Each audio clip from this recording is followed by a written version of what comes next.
Yo mga idol, kumusta? Mandirigma Sports TV nga pala. At ang usapan, Barangay Nibra, Jimmy Malonzo is back to Hinebra at Mikey Williams mapupunta na nga ba sa upunan ng Barangay Nibra. Pero bago nung nga yan, kung bago pala sa aking channel, huwag mong kalimutan mag-subscribe at i-click ang notification bell para like kang updated sa ating latest upload na natin. So pagamat hahanda na nga rin ang upunan ng ating Barangay Nibra para sa paparating na Commissioner Cup mga idol, sabik na nga rin ang lahat kung gaano na nga ba kasabik ang iba dyan na may Troy Rosario ang nagiging lineup. Gumaganda na nga ba ang magiging triangle opens itong si Coach Tim Kun mga idol na may Troy Rosario. Pinagsisibulan na nga rin kung ano pa nga ba ang magiging pwersa ng ating Barangay Nibra kung titignan natin lahat mga idol sa nagdaang conference itong si Troy Rosario sa upunan ng Blackwater Busing. Kumamada lamang si Troy Rosario ng 20 points at 11 rebounds sa bawat laban. Malaking impact na nga rin sa upunan ng Barangay Nibra sa scale itong si Troy Rosario.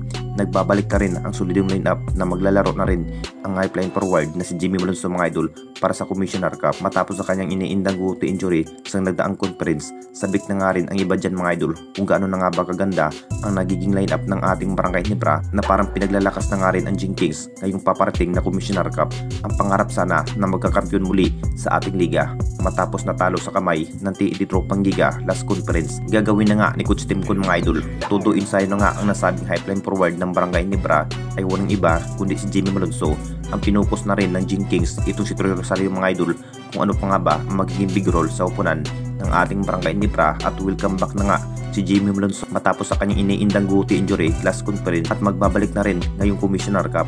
At dito na naman tayo sa isa pa nating balita, Mikey Williams mapupunta na nga ba sa upunan ng ating Barangay Nibra? Alam na nating lahat mga idol, isa na nga rin ang upunan ng Barangay Nibra sa interesado ang nasabing former PBA player ng TNT Tropang Giga ay walang iba kundi si Mikey Williams.